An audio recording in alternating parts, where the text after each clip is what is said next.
Hello student, welcome to वास classes. जैसा कि आप जानते हैं, हम इस चैनल पर सिविल सर्विसेज की प्रिपरेशन से संबंधित मुद्दों पर चर्चा करते हैं। आज हम स्टार्ट करने जा रहे हैं आर्टिकल्स, अनुच्छेद। ठीक है, ये हमारी नेक्स्ट सीरीज है। अभी तक हम पढ़ रहे थे कि हमने विभिन्न देशों के संविधानों से क्या क्या मुख्य तत्व लिए हैं। अब हम आगे इस सीरीज पे काम करेंगे आर्टिकल्स पे। वन बाय वन हर एक वीडियो में आपको एक एक आर्टिकल मिलेगा। अगर कोई आर्टिकल बड़ा है डिस्कशन में तो उसको मैं और छोटे पार्ट्स में डिवाइड कर दूंगा, जिसमें कि आपको सर्च करने में आसानी हो। आप सिर्फ यूट्यूब पे आर्टिकल 1 डालेंगे तो सिर्फ आर्टिकल 1 के बारे में आपको जानकारी मिलेगी। ये नहीं कि आपको आर्टिकल 1 पढ़ना है तो उसके साथ पूरा लॉन्ग वीडियो आपको देखना पड़े, ऐसा नहीं। जैसे कि गूगल पे आप सर्च करते हैं, सिर्फ आर्टिकल 1 डालते हैं तो सारी चीजें सिर्फ आर्टिकल 1 से रिलेटेड मिलेंगी आपको। यहाँ पर भी, यूट्यूब पर भी, मेरे चैनल पर भी आपको अगर सिर्फ आर्टिकल 1 पढ़ना है तो उतना वीडियो होगा, आर्टिकल 2 पढ़ना है तो उतना वीडियो होगा। ठीक है, तो चलिए अब हम आगे स्टार्ट करते हैं। आर्टिकल 1 से आज हम स्टार्ट करते हैं। ठीक है, आर्टिकल 1 3 पार्ट्स में मुख्यतः डिवाइड है। ठीक है, 3 खंडों में बटा हुआ है। सबसे पहले आता है आर्टिकल 1(1). ठीक है, आर्टिकल 1 उसका पार्ट 1 सबसे पहले ये आएगा। आर्टिकल 1 में क्या कहा गया है, हालांकि ये काफी समय तक विवाद का मुद्दा बना रहा, चर्चा का विषय बना रहा। तो आइए देखते हैं क्या है इस आर्टिकल 1 में। इसमें ये कहा गया है, इंडिया अर्थात भारत राज्यों का संघ होगा। India that is Bharat will be union of states. ठीक है,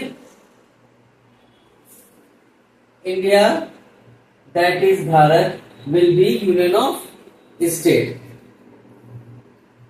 अब इसी सेंटेंस पे कई सारे मुद्दे उठे थे। क्या, पहली बात तो एक ही देश के 2 नाम लेके कोई चला जा रहा है। या तो इंडिया कह लीजिए या भारत कह लीजिए, मगर 2 नाम क्यों लेके चल रहे हैं हम लोग। तो हुआ क्या था उस समय संविधान सभा में, इंडिया और भारत, अभी तक जो अंग्रेज रहे थे उनकी वजह से या अन्य कारणों से हमारे देश का नाम इंडिया ज्यादा चर्चा के विषय में रहा। संयुक्त राष्ट्र संघ में भी संबोधन जब हुआ तब भी इंडिया शब्द का प्रयोग किया गया। अन्य जो अंतर्राष्ट्रीय समझौते हुए, संधियां हुई, उसमें भी हमारे देश के नाम को इंडिया पुकारा गया। हम लोग जो यहाँ के नागरिक हैं वो भारत कहते चले आए थे। तो कुछ सदस्य इस पक्ष में थे कि इंडिया रखा जाए, कुछ सदस्य इस पक्ष में थे कि भारत रखा जाए। तो अंततः ज्यादा विवाद का मुद्दा ना बनाकर ये एक सेंटेंस रख दिया गया, इंडिया अर्थात भारत राज्यों का संघ होगा। ठीक है, अब और एक चीज देख लेते हैं, संघ शब्द क्यों यूज किया गया। इसके 2 कारण थे। संघ का मतलब ये मत समझ लीजिएगा कि भारत जो देश बना है वो किसी भी तरह के राज्यों के मध्य समझौते का परिणाम है। ठीक है, ये किसी भी तरीके से राज्यों के मध्य हुए किसी भी तरह के समझौते का परिणाम नहीं है। ठीक, दूसरा, जिन राज्यों को मिलाकर भारत देश बना है उनको ये अधिकार नहीं है कि वो भारत से पृथक हो सके। यह अधिकार नहीं दिया गया है कि वो भारत से पृथक हो सके। ठीक है, क्योंकि ये दूरदृष्टिकोण करके चला गया कि कहीं ऐसा ना हो कि ये एकता और अखंडता को तोड़ने में कहीं कारण बन जाए। ठीक है, देश की एकता और अखंडता को। तो ये कंडीशन साफ साफ रख दी गई, किसी भी राज्य को भारत से अलग होने का कोई अधिकार नहीं। ठीक है, पृथक होने का कोई अधिकार नहीं है। ये बात आर्टिकल 1(1) में कही गई। अब आगे चलते हैं। ठीक, अब आर्टिकल हम 1 और उसके खंड 2 की बात कर लेते हैं।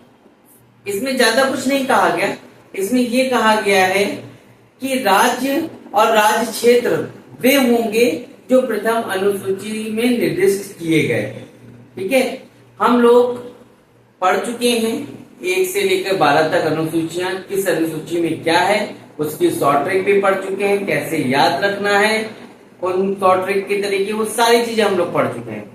ये भी प्रश्न उठा था कि अनुसूचियां क्यों रखी गई संविधान में, क्या कारण रहा, क्या महत्व है इनका, ये भी सब डिस्कशन किया गया।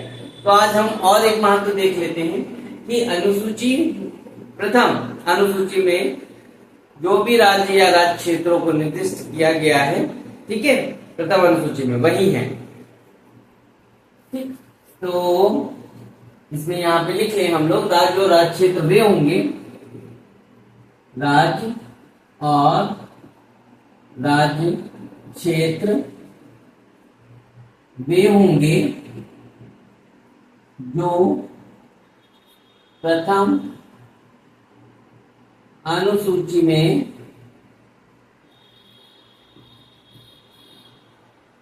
निर्दिष्ट किए गए।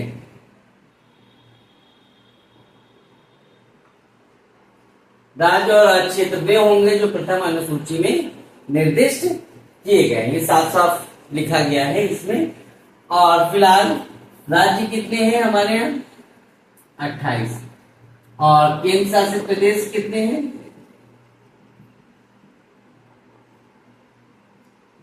8। और अब आप लोग मुझे कमेंट बॉक्स में ये बताइए कौन कौन से राज्य हैं 28 और कौन से केंद्र शासित प्रदेश हैं 8।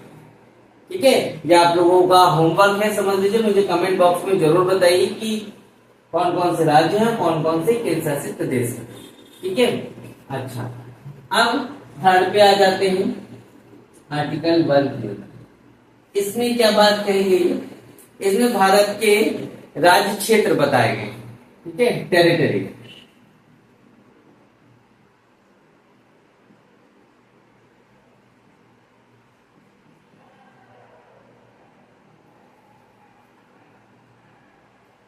ठीक है, तो इसमें 3 लिस्ट दी गई है। राज्यों का क्षेत्र,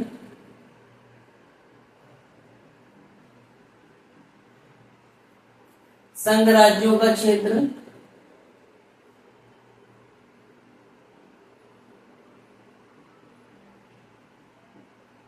और अर्जित किए गए, ठीक है, अर्जित किए गए ऐसे अन्य राज्य क्षेत्र जो अर्जित किए गए। ठीक है, ऐसे अन्य राज्य क्षेत्र, ऐसे अन्य राज्य क्षेत्र जो अर्जित किए गए। हालांकि इसमें किसी का नाम नहीं लिखा गया था तब। ठीक है, ऐसे राज्य क्षेत्र जो अर्जित किए गए।